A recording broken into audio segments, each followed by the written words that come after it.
Hello, I'm Detective Adegite with the Farmington Police Department, and I work in the White Collar Division, and today I'm here to talk about frauds. So the first type of frauds we're going to talk about is phone scams. There's quite a few that are going around, so I'll just kind of be brief on them. The first one is where someone calls and says that your son or daughter has been involved in an accident, and there's a lawyer calling because a pregnant woman was injured or killed. And basically they're calling saying that you need to send money to cover the legal fees and funeral fees, and they won't really say who your son or daughter is or what necessarily happened. And what people are doing is they're sending them gift cards. Quick thing you can do about that one is just call your son or daughter and say, hey, are you okay? And if they are, cool. If not, I would still wait, because 9 times out of 10 this is a scam. The next phone fraud is that you or a family member has a warrant, and they won't say where it's from. They'll just say that whatever law enforcement agency, and sometimes they'll say it's the Farmington Police Department, says that you have a warrant for $1,000, $2,000, $3,000, whatever it is, and in order for you to pay for it, you'll have to pay through a debit card or a gift card. Any questions with that, call dispatch. You can give them your name and your date of birth, and they'll tell you whether or not you have a warrant to verify that. Don't send these guys money. Another option, instead of calling dispatch to see if you have a warrant, is to go to nmcourts.gov, look up your information, and it'll tell you whether or not you have an active warrant. The third type of scam going around is with your utility bills. So whether it's your gas bill, your electric bill, or your water bill, they'll call and say they'll have your account number for however, and they'll have either close to or what the actual amount is that you owe, and they'll ask you to pay for this through an iTunes gift card or a Green Dot gift card. Anytime you have a utility bill, you have your normal way of paying it. So if it's saying your bills that they're going to turn off your power or your water, and they're offering you to pay in any other method than you've already paid, don't do it. And again, another way to check that is just call the utility company in the morning or that day and say, hey, is my power or my water going to get shut off? And they'll tell you yes or no. The last type of phone scam is your car warranty. And a lot of us get these phone calls saying your extended warranty is about to expire, or we have a new warranty for you. If it's not coming from the manufacturer, they're not going to give you a new warranty, especially if it's an older car that you've had for many, many years. So that one through and through is not an okay one. Do not go for it. So the next type of scams we're going to talk about is online scams. And these are vast, but we'll kind of hit the main ones. The big one right now for online dating is that if you're dating someone, they'll say they have an inheritance that they've had for a family, and they want to share it with you or have you have the inheritance. And it'll be for millions of dollars or a couple $100,000. It can be anywhere in between. Normally, this doesn't happen, especially that a stranger that you've never met, especially online, is wanting to share their inheritance with you. They'll ask you to set up a power of an attorney, create a bank account, and then they're going to ask for your financial information. If you've never met the person before and you don't know who they are, especially the person who died and wants to give you money, don't do it. They're going to take your information, steal your identity, and open up credit cards and everything else. So if you get this, don't do it. The next fraud is online purchases through Facebook or eBay. This one's kind of hard, because if you're seeing a deal that's too good to be true, it probably is.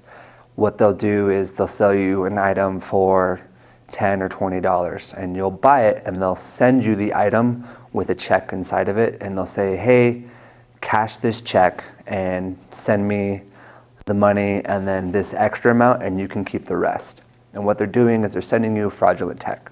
Those funds will go into your account, and then you'll send those limited funds to that person, and then allegedly you keep the remainder. But when the bank comes by in the next day to clear that check, it'll show it's fraudulent, and they'll pull whatever funds you took from that check out of your account, usually putting you in the negative. So anytime they're buying something through Facebook and they're offering to give you money even though you've already paid for it, don't do it. The best way to do any type of the Facebook transactions is to make your purchase, however, if you can in person, come down to the Farmington Police Department, and we have a section of the parking lot that's sectioned off where it's in view of our camera, so that way we can see the transaction happening, who you were showing up with, they're showing up with the vehicles, and if something happens, we have something to look into.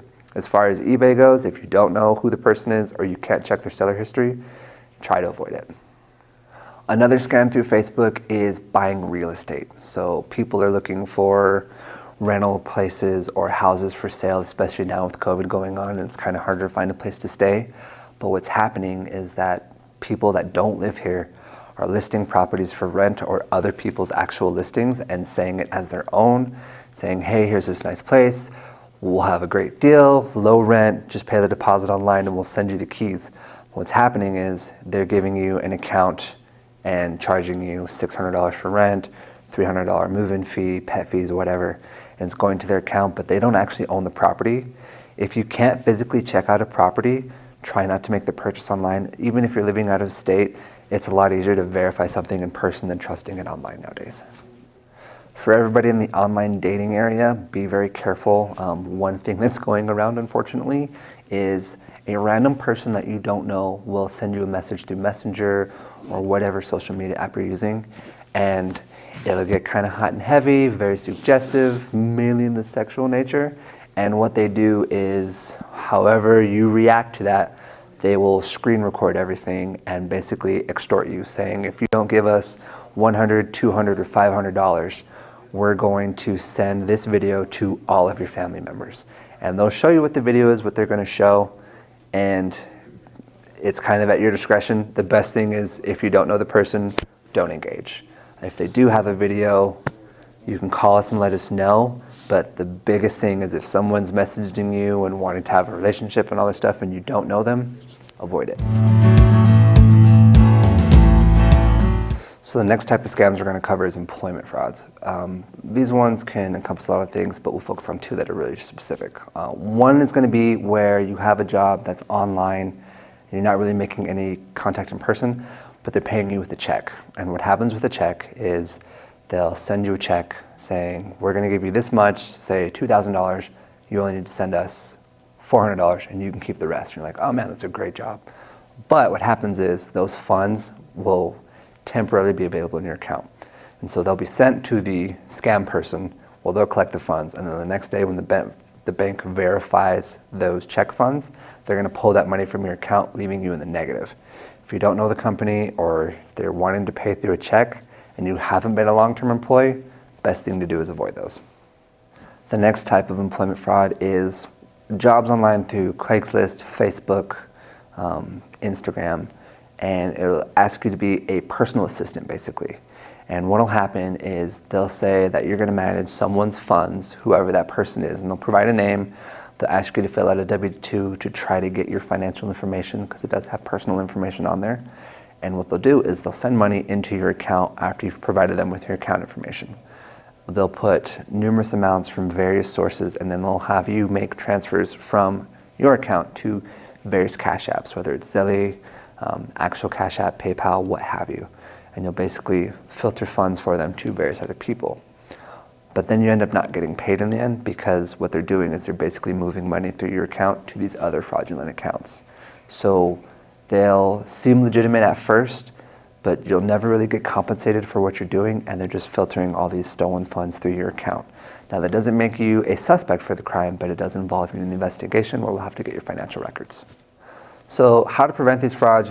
You got to be cautious, especially nowadays with modern society. And what you can do is start with checking your email. You're going to get emails from places that we know and don't know. We already know a lot of the junk mail, but some of it looks more legitimate, where you're getting it from Amazon, USPS, UPS, eBay, or iTunes saying, hey, there's a problem with your account, or we need you to log in, or we need to verify this address. Please connect to this, and they'll send you a link. And what that is called phishing. They're basically putting something into your account and having you check it. The best way to verify these is to check the email address. Amazon, eBay, they all have a very specific email address, but these ones will say ebay.guy47_ and a whole bunch of letters, and it's not going to be a legitimate email address. Best way to verify these to see if it's a good one, check that email address when you open up who it's from, and if it's one of those things, avoid it, delete it, put it in your spam. Another way to check what's going on is to look at your bank statements. You're going to have your regular transactions, going to the gas station, buying food, things of that nature, stuff bought on Amazon, but then you're going to have other transactions sometimes if someone got access to your account. And it's going to be $1, $2, or $5 transaction over several months. And the best way to check these out is, where did this $1 purchase go from? Do I remember it? If not, contact your bank. And your bank can look into, yeah, this company is out of Dallas. Have you bought something from Dallas? No, I haven't. I think this might be a fraud.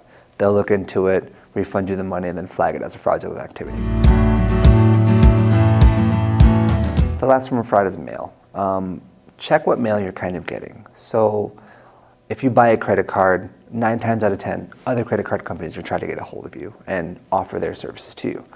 What also can happen is if someone got access to your banking information, they'll start opening accounts under your name. So if you get letters from Chase Bank, Wells Fargo, Bank of America, and you haven't banked there, open them up and see what's inside.